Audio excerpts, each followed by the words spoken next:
Welcome everybody. My name's Andy Coley and I'm really pleased to be here to chat to you today. And I was invited by IGD to share a little bit about effective remote collaboration. Now, a few of you may have seen some of the webcasts I've done about collaborating and different ways that you can get together whilst you are in this remote environment, in this kind of particularly strange times that we've been working through.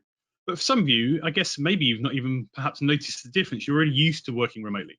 The whole thing about remote working is about what can you do to start to come together to share your ideas with a passion and to get past, I guess, some of the difficulties that you may have had if you've been used to working in a non-remote environment before going into the various lockdowns and where we're having to spend our times. As you can see, I'm working from home right now, and I still yet have to work with my training partners on some of the other businesses, with my suppliers, with the people that I'm coaching and that I'm training and facilitating.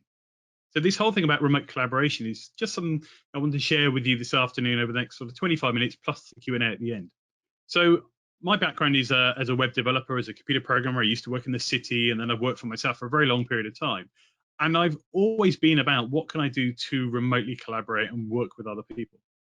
And I'm also an NLP trainer. So NLP stands for Neuro Linguistic Programming. And that's the study of the way the mind works. How do we take in information, how we process that to make our unique perspective, and then what you can do to kind of change your thought processes, reprogram yourself. In fact, I went from reprogramming computers to helping people to rechange and reprogram their thoughts. And I'm really pleased to just be able to work through the next kind of 25 minutes worth of tips on that remote collaboration. So as Robin said, what we're going to cover today is what can you do to maximize the time that you spend collaborating with people and increasing participation for people? What can you do to make sure people are actually ready and prepared for these meetings? And what can you do to make sure that you prepare yourself for that next meeting? So effectively, what can you do to collaborate with yourself and with your team in a really effective way the next time you start getting together online? Well, of course, you've been used to gathering around the whiteboard, chatting to people over lunch, having a coffee with somebody, getting together in the office. Now, if you're somebody who's been used to a physical environment you've been working in, this remote environment has been very different. We can't do, at the moment, this kind of getting together and the brainstorming. Now, that has quite a big knock-on effect to people's creativity.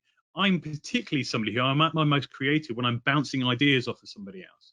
And so what you can do to get effective remote collaboration, but in a environment where it's a lot more virtual, a lot more video-based, is part of what we're going to cover today.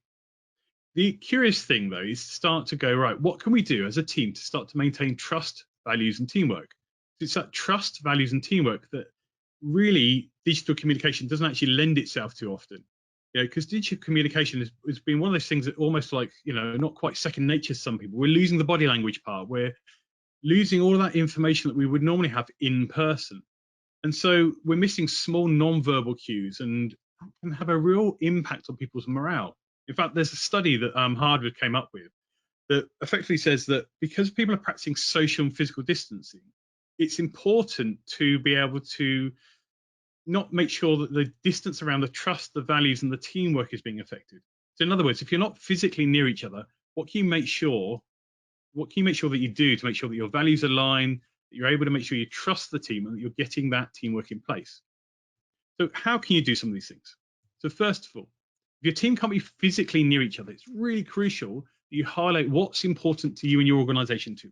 Now, you may take it as read that they know that, but sometimes highlighting why the project is important, why the work they're doing is important, these things allow people to get momentum and really give their best to the team. And it also allows trust to be maintained and built between people. It ensures that teamwork is really, really strong. So I guess the first question is, do you have clear communication guidelines? There's a bit of a kind of 101. And I realize that a few months into a lot of digital working for some people, you probably have some of these guidelines, but do you know as a team within the project that you're working in or within the stakeholders, because we're talking about a lot again about cross collaboration. And I realize with the work that a lot of businesses do are connected here today from some of the previous talks I've given to the masterclasses. There's a lot of collaboration that happens between organizations and businesses. So do you have a clear guideline about what sort of communication happens, how? Are you using things like Slack or Discord or WhatsApp for chats? Are project tasks going into things like Asana or your task management system, MS Project, whatever you're using? Are emails a way you communicate more externally? So what are the guidelines so that people know, maybe we should take the chat off of the email or out of the Asana and put that into another thing where you can be a bit more chatty? So does your team recognize what those guidelines are? And make sure as well that everybody has a similar mindset. So they know which form of communication is for the chat, which one's for the project task, or which one's for the information that needs to get recorded and filed away. And then document it. So you know as a team, and for anybody new joining the team, they know, how do I fit into this team with the communication guidelines? Often this was pretty informal when it came to the chat. The chat just happened because we were near each other. The chat happened on, as we're getting this, cup of tea at the lunchtime or at the breaks, and we just kind of, catching up with this person in the other team. Can I just have a quick word about blah, blah, blah? So make sure that your team knows how to still have that chat. It's really important to keep that morale and that momentum going. The next thing about the effective remote collaboration is find the right communication balance. Short communication is not always the most efficient. Firing off a quick message or a quick task quite often can get misinterpreted. And I'm going to talk about this one a bit later on. But short is not always the most effective way to have a bit of communication or a bit of a chat with somebody. So make sure that your short communication is really lending itself to all the information that you need to put across to somebody else. And also attach links, attach all the other bits of information. Make sure that somebody has got to hand all the right information that they need to go with the data they're looking at. So not having to spend minutes and minutes and minutes digging around in drives and in the cloud for the right bit of information. In the chat facilities, it's perfectly okay, I feel, to use things like emojis that are appropriate to convey a bit of an emotion. If something's happening for you or there is a bit of emotion involved in a chatting environment, I think emojis are a good way to kind of establish that little bit of emotional rapport with other people. And if it's a quick chat, pick up the phone. You don't have to create a Zoom room and all this other stuff. Pick up the phone and have a quick chat. It's what you probably would naturally have done in the office. You would have just picked up the phone, spoke to a colleague, and then bam, get it done. So rather than constantly relying on email and things, again, just phone for that quick chat. And also things like breakout spaces can be really good for brainstorming, collaborating, if you've got special projects going on, or even things like social groups. So again, this ability in some of the software to have things like breakout spaces, I know GoToMeeting has them and Zoom has them. I use them loads in Zoom. I run most of my trainings in Zoom. And in there, I facilitate breakout spaces. So if people are doing a training session and I want to work in pairs, or want to work in threes, or I want to kind of brainstorm something as a small group, bam, I put them into little rooms, and then people feel much safer in that room to quite often share their ideas and have somebody from that room bring the ideas back into the main space. So again, use the technology to break up meetings and to put in there different elements where people can have their focus groups and the other bits and pieces going on. So again, that allows you to get the right communication balance between people who are just sat there at a meeting, just not observing or not saying something because they just don't feel they can contribute to that. A lot of people contribute to smaller meetings or smaller groups, and they feel that the group gives them some safety, and then they can feed that back in. So they probably have some brilliant ideas, but they might be a little bit afraid to share it in a bigger meeting environment. And also set some standards for video calls. If you don't already have this after a few months, find it. It's a good time to start right now, because building rapport is far easier in face-to-face conversations. Like, you can see me right now. We have a little bit more rapport than if I was just a voice coming at you from the screen. So therefore, video calls are really useful for building rapport, because at least you get to see some of the body language that goes with the tonality and also what I'm saying.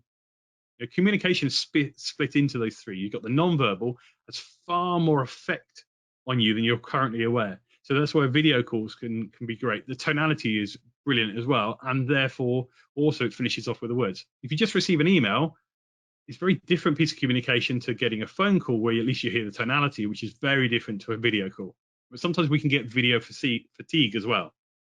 And ensure that you have a meeting framework, so everybody can be focused and prepped ahead of the meeting. It wastes far less time being prepped going into that meeting than will for people having to scrabble around for the information. The other thing I found really handy as well is switch off yourself. If you're on a video call, one of the worst things is constantly keep seeing yourself. It's like we normally live in first person. We see through our own eyes. We're seeing the other person in the conversation. So if you're in a group meeting, hide yourself view. I found that's actually enabled me to have far more effective and better communications in groups and one-to-one with people. I don't constantly have to keep looking at myself, because I'm thinking, oh, what's in the background? What I can't see in here? How's my hair? And you switch off all that thinking. You just focused on the meeting. And of course, people don't really care what your environment's like. What they want is you working at your best. So no matter what's going on around you, you don't no idea what's going on to the left or right of this camera. I've got pile of washing over here and all this stuff happening over there. It could be all sorts of things happening outside. It doesn't matter because I am effective and being at my best by just focusing on this. And that's the key thing, is that people can still do their work and they can still collaborate effectively. It just so happens that we're just not in the same environment. We're sharing the environment with the people that we love and that are surrounding us. And of course, that's been quite tricky at the moment with, the lockdown happening and the schools are out. And there's been 5 of us in this house. I've got some young kids and I've got now 11-year-old stepson as well. So making sure that the environment is right for you to work in is also really key. And then this one, create space for celebration and team bonding. So if you've got things that you really want to celebrate, like those milestones, the things that you should be, clapping for, the birthdays, all those kind of things, have a bit of dedicated time for those conversations, because bonding is so important to teamwork. Yeah, when somebody hits a milestone, really celebrate it. Send out a note to everybody. Make sure everybody knows about that milestone that's been achieved. Stick a half-hour birthday party in, or play some remote Pictionary, or I would say charades, but that's a little bit tedious and boring now. Maybe each month do a kind of virtual game show, because when people relax and they get to know each other better, it makes working together so much more easier and fun. So in fact, what we want to do is pop up a poll that Robin's going to do now. And the question for these people watching are basically, whose organizations actually have a specific space in your diary for celebration and team bonding? So the poll answers are yes or no. So does your organization, or do you as the manager within that team, do you actually put a specific space in there for celebration and team bonding? That's what we're really curious about now. So Robin's going to pop that poll up for you, and the answer is yes or no. So do you have that space? I mean, just pop that one in there. And then in the questions, and I'm going to bring some of these back in a bit later on, I'm really curious, if you do, what kind of things do you do? So maybe you can actually inspire some of the people on this call. And I see there's 130 of you on here now. If you don't have space for team bonding celebration, maybe you can pick up some of the ideas that people can share about what they do that would enable you to bring a little bit more of this in. Because when we're feeling sociable, we're feeling much more motivated. When we're feeling motivated, we get focused. And when we're focused, we get productive. So allowing yourself to have this little bit of time for celebration within the structure of the day can actually be really, really useful for that. So how are we getting on with that poll, Robin? Yeah, we've got 85% have responded. So I'll close that now. And as you'll be able to see, 69% of organizations do. Excellent. That's really good to hear. So 69% already do. Fantastic. And so, yeah, within the questions, and Robin's going to pull out these later, I'm really curious about, for those 69% that do, what kind of things do you do? And what kind of things do you have in those celebrations? How do you structure it? I'm just really curious about how you do that, just so that you can kind of share that with me. And so how do you keep your team motivated when you can't see them in person? What do you do in order to help motivate the team and yourself? Well, I guess some of these things is that when you're managing people, here are some really good strategies that help you empower them and make them feel connected to each other and to their work. So first of all, keeping your team motivated. Over communicate where possible. So in order to convey your emotions and your tone, really make sure that the other person really gets what you mean when you're communicating. But the short bits of communication really don't work. But over communicate the tone. If you're really happy, really get that in there. If it's really something that's very important, make sure that you communicate that to the other person. Communicate that in the meetings. Communicate that one, using video. But also put yourselves into the shoes of the other person. What might it be like to receive the bit of information that you're communicating? And all absolutely focus on keeping your team in the loop. There's nothing worse than people finding out about something in a bit of a chat or in a WhatsApp group outside of the main company WhatsApp group, with the kind of little bit of chitter chatter or the sort of small whispers of things that might be going in an organization. So where appropriate, keep them in the loop about stuff that's happening. Particularly, obviously with all the big shifts that are happening in retail, with all the changes that are happening in terms of organizations coming, going, all the stuff that's happening right now, it's far easier for people to be motivated if the information is coming from you. So where appropriate, share everything that you can that allows people to feel in the loop about how the organization's doing. If you're just at your home, you're just working remotely and you're working on your project, it can feel very insular to that one thing. You don't necessarily feel part of being in a building, going to the cafeteria, seeing what's happening, getting, being able to go out and, just getting experience, or, having a looking at the slides about all the things that the organization's doing. Now, I've been to some of these really big organizations, And I know they share a lot of information on notice boards and all these kind of things. So again, share that information in the meetings and just have a little space so you're able to over communicate what's going on wider to that project and to themselves. It allows people to keep themselves motivated and know where they fit into that bigger jigsaw puzzle. And making yourself available is really important. So have availability that is scheduled in your time. Now, this one really applies to the managers and the leaders that are on this call. But make your availability clear and offer some guidelines as to how they grab time with you.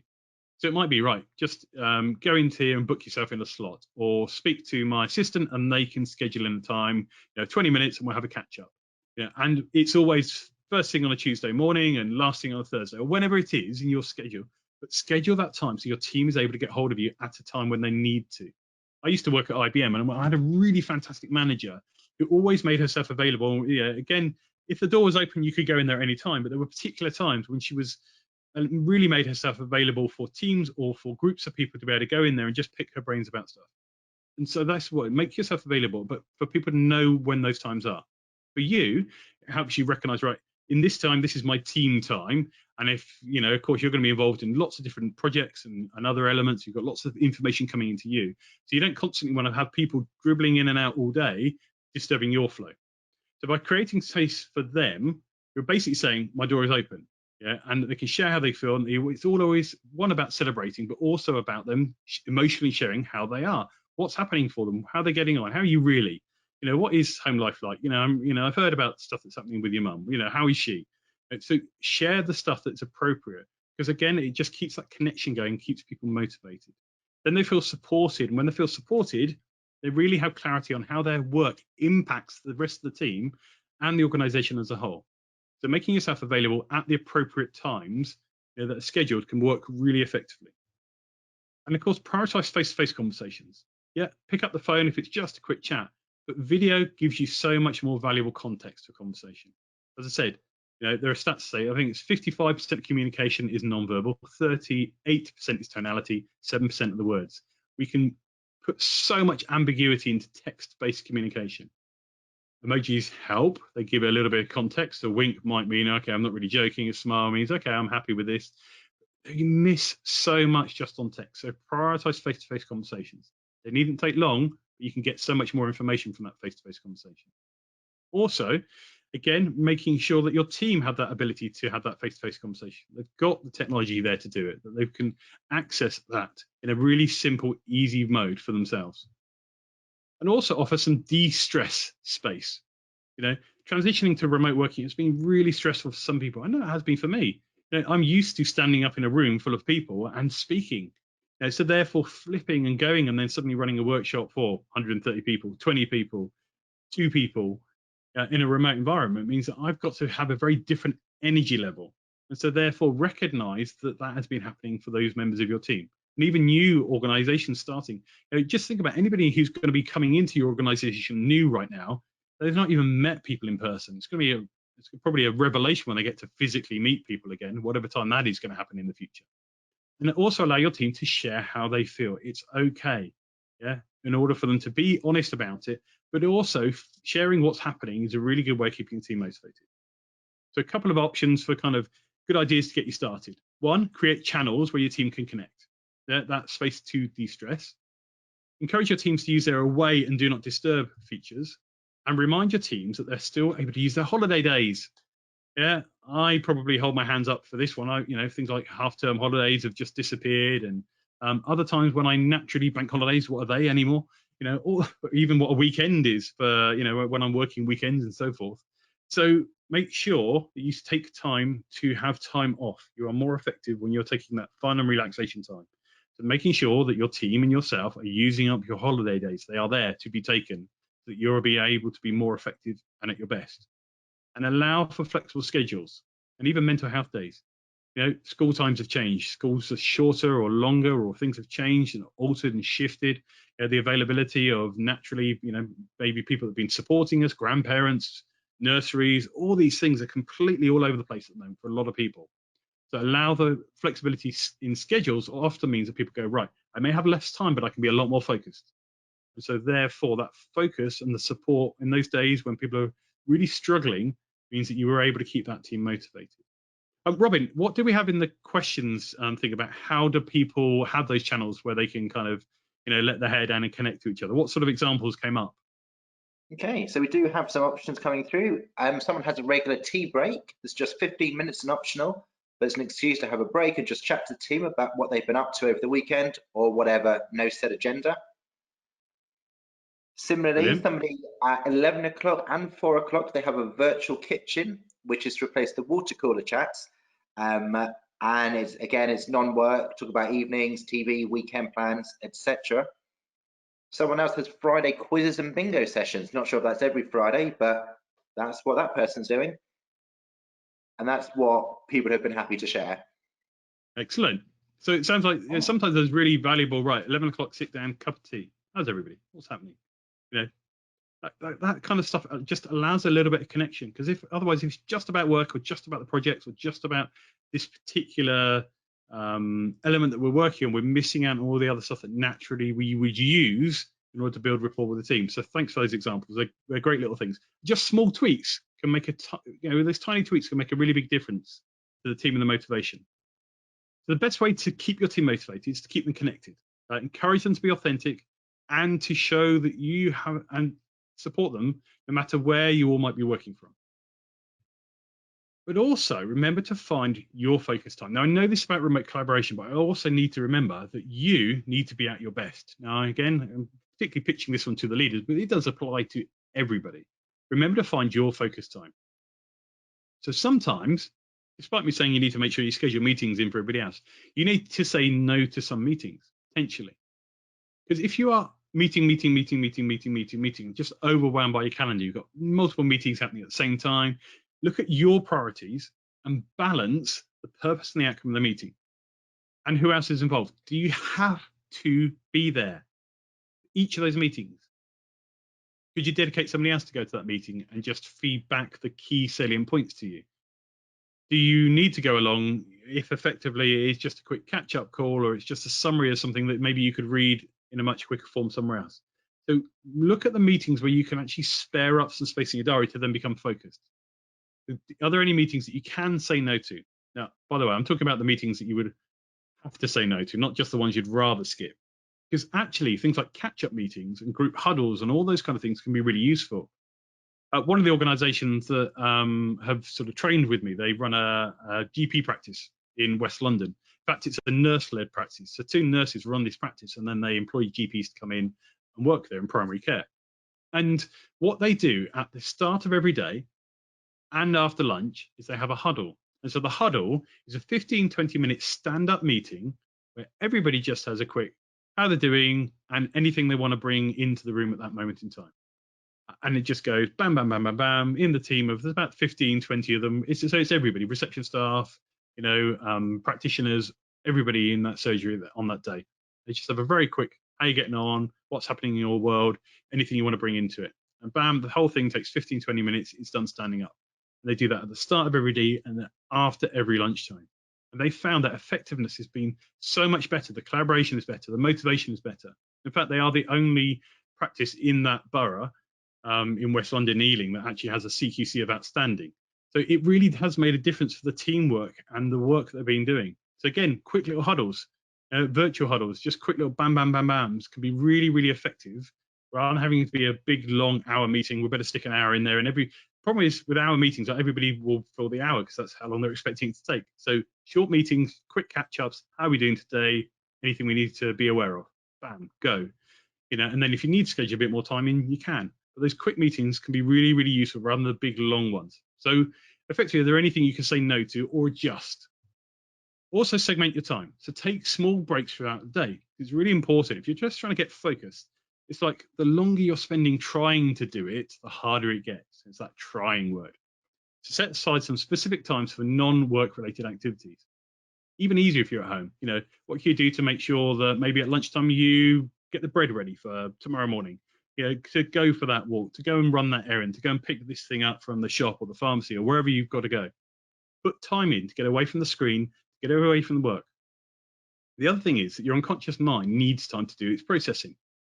So the whole, way of starting to get into that daydream or starting to get into doing an activity that isn't the work that allows you to, in the back of your mind, to think about the work, could be really, really useful. Sometimes I find my best thinking time is in the shower or when I'm gardening. Or in fact, for me, I actually juggle. And so I'll set aside a bit of time to do some juggling if I've got something I want to think about. The reason for that is if your conscious mind is actually absorbed in doing another task, your unconscious mind is able to then go and do a bit of processing in the background.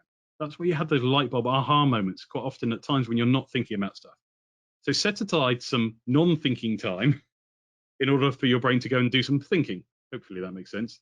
The break will be good for you, and it will mean that when you get back to work, you will be a lot more motivated, a lot more focused.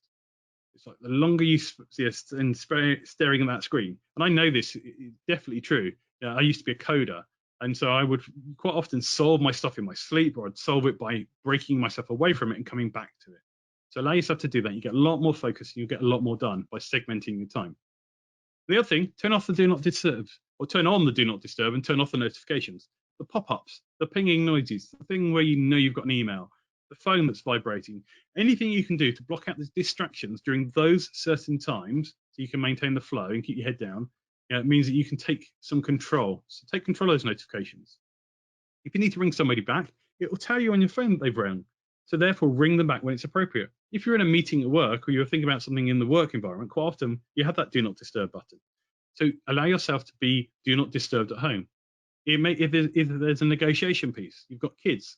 Now, I will say a 2-year-old toddler has no concept of what do not disturb is. Quite often would have one occasionally wandering into a meeting and so forth because they've no idea that I just happen to be working at this moment in time just because my door's shut. It doesn't mean anything. So allow yourself, again, if you've got something really important you need to get focused on, that you negotiate with the other people in the house. They know what's going on. We are not mind readers. So again, if you need to get focused time, communicate that focused time out to your flatmates, to the people you're working with, the people in your environment, so that everybody knows this moment in time, this is really important to you. So allow yourself to get focused. My toddler's at the childminder today, so I'm lucky. I know that she's not going to wander in. And also recognize that people misinterpret information really easily, particularly on text. So tell people why you want to talk to them. It stops them making up the stories in their head. To give you an example, here's an email from the boss. Dear Andy, we need to talk in the morning. Call me on Zoom at 8 a.m. sharp. The boss. What could that be about? You've probably, some of you sat here going, yep, that's me. I've seen that one. Or I've sent that one. Now, the person receiving that email, let's presuppose it's given me the night before, even on the Friday night, and it's about the Monday. They can make up in their head all sorts of reasons as to what that email, that conversation might be about. What do they want to talk to me about? What have I done? What have I not done? And they're not going to be able to get prepared. They're mentally going to be all over the place. So when you have that meeting at 8 a.m., you could put that person quite an unresourceful state of mind. But of course, that's probably not the intent of the boss. What the boss really wants to do is get some specific information. So the framework is so simple and it applies to any piece of communication is tell them what you want to talk about, why it's important to them and to you, and how you're going to do it. So let's put that framework into that email. So, hi, Andy, we need to talk tomorrow morning, 8 a.m. to go over the Acme Corporation project and discuss anything that we need to raise with the client. I'm meeting with the CEO tomorrow morning and I want to be up to speed. It'd be great to run through everything so I can get prepped. Just connect to me via Zoom when you're online. Many thanks, the boss. Simple. There's your what, there's your why, there's your how. That means that that person's going to come to the meeting tomorrow with the right information, with their brain prepared, and they haven't been thinking about all the other stuff and escalating and blowing stuff up in their mind, which we can be sometimes presupposed to do. And finally, just part of this, I want to share a framework to get really good at meetings. When you think about meeting, put a bit of structure in there. What would I like them to understand as a result of the meeting? The people that we're getting together with the stakeholders, with my team, whoever it is, what do we need to understand as a result of the meeting? What do I want them to do? And think, right, for what purpose is the meeting? Is it a catch-up meeting? Should it be a quick one? Could it be a huddle? Yeah, is it actually to go over a specific thing? Is there a problem that's cropped up that we need to get creative about how we solve? So what is the purpose of the meeting? And make an agenda and send it out in advance. So identify the purpose and the goal of the meeting. Think about the topics, the action items, and the timings. Is the meeting long enough? Is it too long? Is it, think about the timings in relation to the meeting. And distribute beforehand with all the other relevant bits of information, or tell them where they can go and get them. So they have people have time to collate their thoughts. Remember that what, the why, and the how. and take notes and distribute the notes afterwards. Now, if you assign a note taker, and I've seen this done so well in organizations, if you assign a note taker for the meeting, it means that everyone else can concentrate on participating and not making notes. Now, I recognize different people's learning styles. Some people will make notes in order to think. Those people will still do it anyway. Other people will allow themselves to just relax and be in the meeting, concentrate on the purpose of the meeting, rather than having to think, oh God, I've got to scribble all this down and make sure I get everything.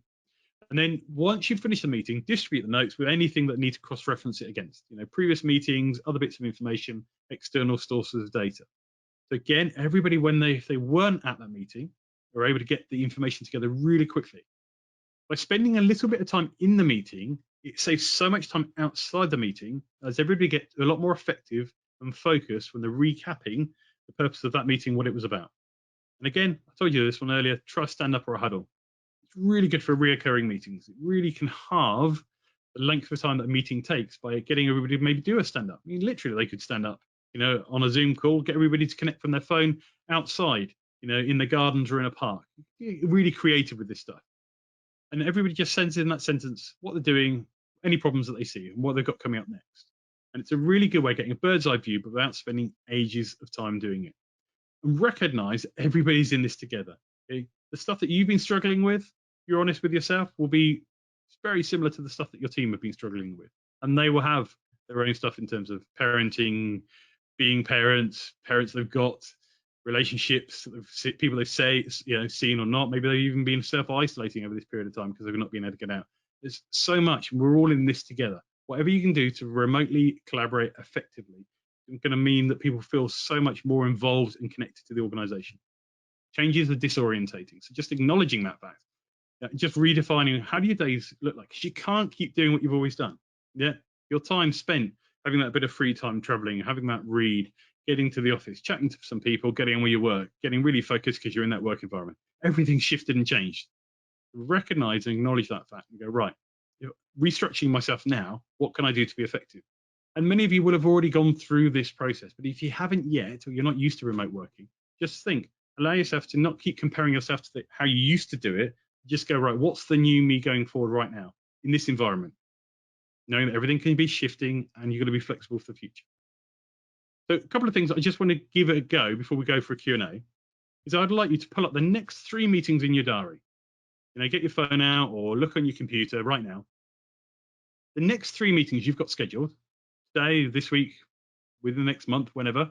I'm presupposing it could well be today in the next few days. Either those that you have set or that you've been invited to. I'm curious, right? Do you know, and is it clear, what the purpose or the outcome of the meeting is? What would be understood as a result? What the action points might be? Who the note taker is? If you don't know that bit of information, is your meeting going to be as effective as it could be? Are you going to collaborate effectively without that bit of information? So I want you to just look at the next few meetings and go, right, what needs to happen for any of the above to be in place? What can I restructure about the next time I set a meeting or I get somebody to set it for me? How can I make sure that everybody who runs that meeting is really focused, really able to start contributing straight away, and they know exactly what's expected of them and what is expected as an end result? Just take a look at that diary. Just go, is there anything else that I could adjust or that I could ask to be adjusted that will allow yourself to then effectively remotely collaborate in a far stronger style? The time is precious, waste it wisely. I always love this quote. And so as to not waste any more of yours in treating that time as precious, do we have any questions?